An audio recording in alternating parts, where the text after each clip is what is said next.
Hey, welcome to Dave's Bigfoot videos. Excuse me. I got a good one today. It's about Bigfoot and their social structure. Um, and this is my theory. This is just my theory. I mean, you can do whatever you want, but this is my theory. My theory is, with their social structure, it'd be like, mother, father, sister, brother type thing. And if they are social, say, like us, you know, uh, we teach our children how to eat, be polite, yada yada, as we're growing up. And then say with them, they teach them the ways of the world and the outside, the wilderness, yada yada. And of course, when we turn 18, some of us get booted out, like, hey, you're 18, you're old enough, go find your own way. And I believe that's what Bigfoot does. When they become an adult, the parents boot their ass out. Hey, go find yourself a mate and go start your own family. And of course, that's how the gene pool is gone through with Bigfoot. But anyways, well, I'll get to the gene pool here in a little bit. So the young male, of course, goes out into the real world and finds himself a mate. And of course, they do whatever Bigfoots do, But I also believe, now this is just my theory, in their structure, in their social structure, like we do, we bury our dead. And I believe they bury their dead for the simple reason is that's why we haven't found any bones, or skeleton remains, because they bury their dead just like we do. That's just my theory, and that's just the way it's going to be. Well, it's not just the way it's going to be, but that's my theory. Also, as this young male, say, say a pride of lions, they have all their little lion cubs and all that crap, and the males are booted out, just like in their social structure. Same with elephants. They all got a social structure if you really look at it. So, is Bigfoot an animal or a human? They call it a bipedal something or another. I don't know. I haven't seen one yet, so I couldn't tell you. But anyways, back to the social structure. Yeah, so they got their own social structure within their family. That's what I believe. And of course, that's my theory, that they have their social structure. Now, as far as gene pool goes, I've heard all this crap about gene pools. Oh, they can't exist because there's no gene pool. Well, I have to give you caution on that one. People that say they have to have a gene pool, or there ain't no gene pool. Well, here it is. Now we'll go back to their social structure.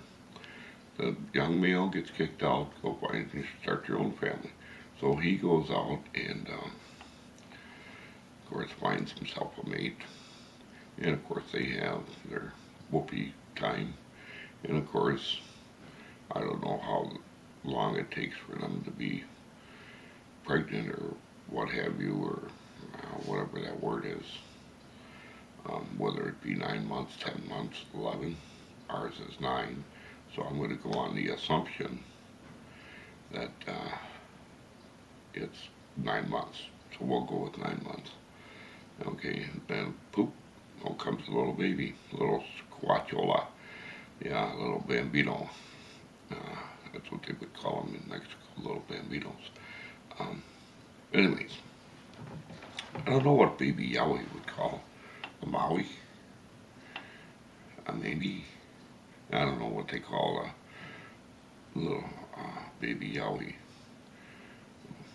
But we'll think about that. We gotta have a name for a baby Yowie. And that sounds kind of cool. But anyways, and of course some scientists say, or the experts say, I shouldn't say science because science don't believe Bigfoot exists. But there's a lot of us that do. Anyways, the experts say there's 4,000 to 6,000 Bigfoots within the USA.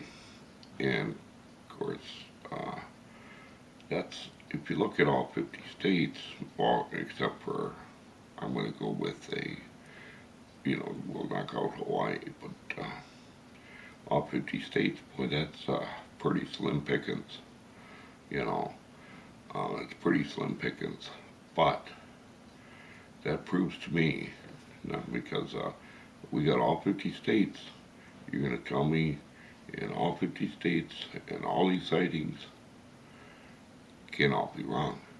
So that shows me right there that there is a gene pool and they do exist. See what I'm saying? See where I'm getting at? Yeah. So that means to a certain extent that they do migrate. Whether they migrate south, migrate north, I don't know, but they do migrate. And I believe, now this is just my theory, in search of a mate to start their own family, to start, of course, their own gene pool. So, say, okay, let's go with Georgia. Okay, Georgia, there's a family, mother, father, sister, brother, and of course, maybe a couple other little ones in there. And of course, Big Brother is old enough, and he gets booted out, so they're living in the mountains of Georgia. So he goes da da da da da da da da da into say Florida. Look around in Florida, and he can't find a mate, so he congregates up into South Carolina. And of course, there he finds a mate. Well, now,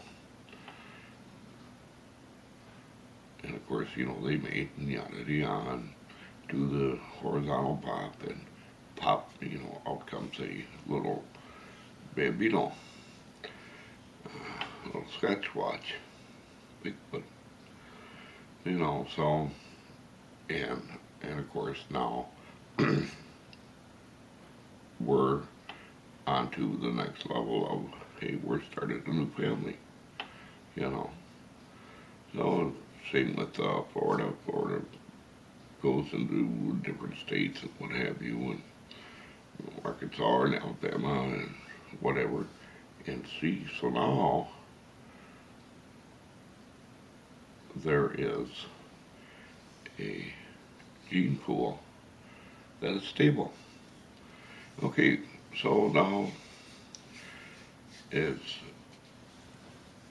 structure goes, their social structure and their communication, that it has to do something with the pounding of the sticks, or the thumping and the hollering and the whooping, and there,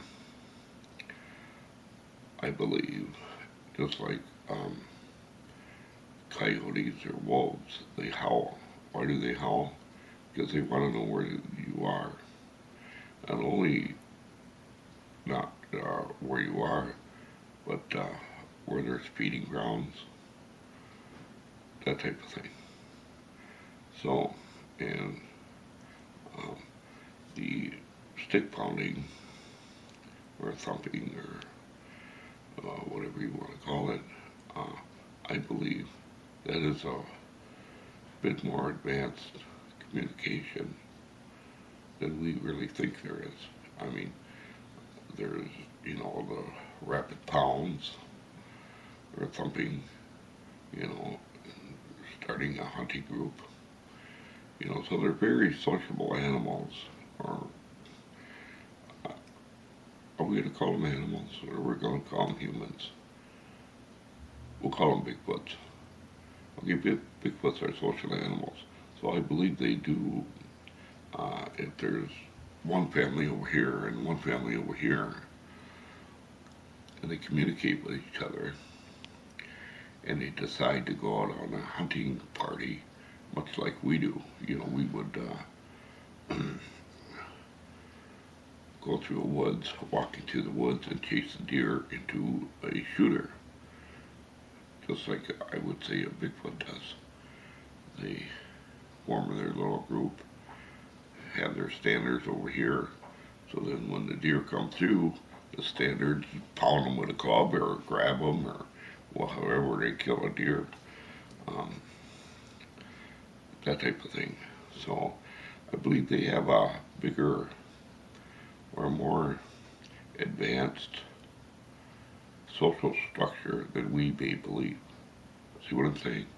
Um, so I think if we're going to find Bigfoot, we need to understand their social structure better. The howling, the thumping, or pounding on the trees, or what have you, because there's a communication there that we don't understand. That's my theory. They communicate, we just haven't figured it out yet. I think we need to look more into their wood thumping and try to figure out their communication a little better. Their howling, their howls are, some scream.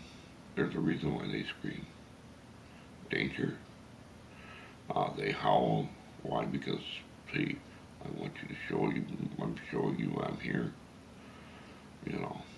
Or, hey, I don't want you here. There's different howls for different reasons. There's different screams for different reasons. Do Bigfoots grunt? I believe they do. So their social structure is far more advanced than we think. I mean, not more advanced than we are, but in their terms, they have an advanced social structure in their communication. See what I'm saying? That's just my theory. As far as the gene pool goes, saying I said it, they get their ass kicked out when they're an adult. Go start your own family, and of course the gene pool just keeps on going along. But as far as social structure, that's all taught by the parents. And, like I said, I believe they bury their dead. That's why we haven't found those skeleton remains, or even for that matter, a mound of dirt like the Indians did, or what have you. But I believe they bury their dead because they are a little bit more socialized than we may think. So that's just my theory. So I think some of us Bigfooters out there need to look a little bit deeper into their social background, so to speak. Even though we haven't found one yet, I think if we try to learn some of this, their communication levels and such, we can go forward to the next step into capturing one of these mysterious creatures of the night, of the mountains, of the days. I don't know. What do you think? Should we keep on going with, hey, there's a Bigfoot? I don't think so. We have to study them a little bit deeper. We have to get down, creep down, think. Yes, think. Think your thunker does it. Why can't we? With that in mind, you guys all take care and God bless.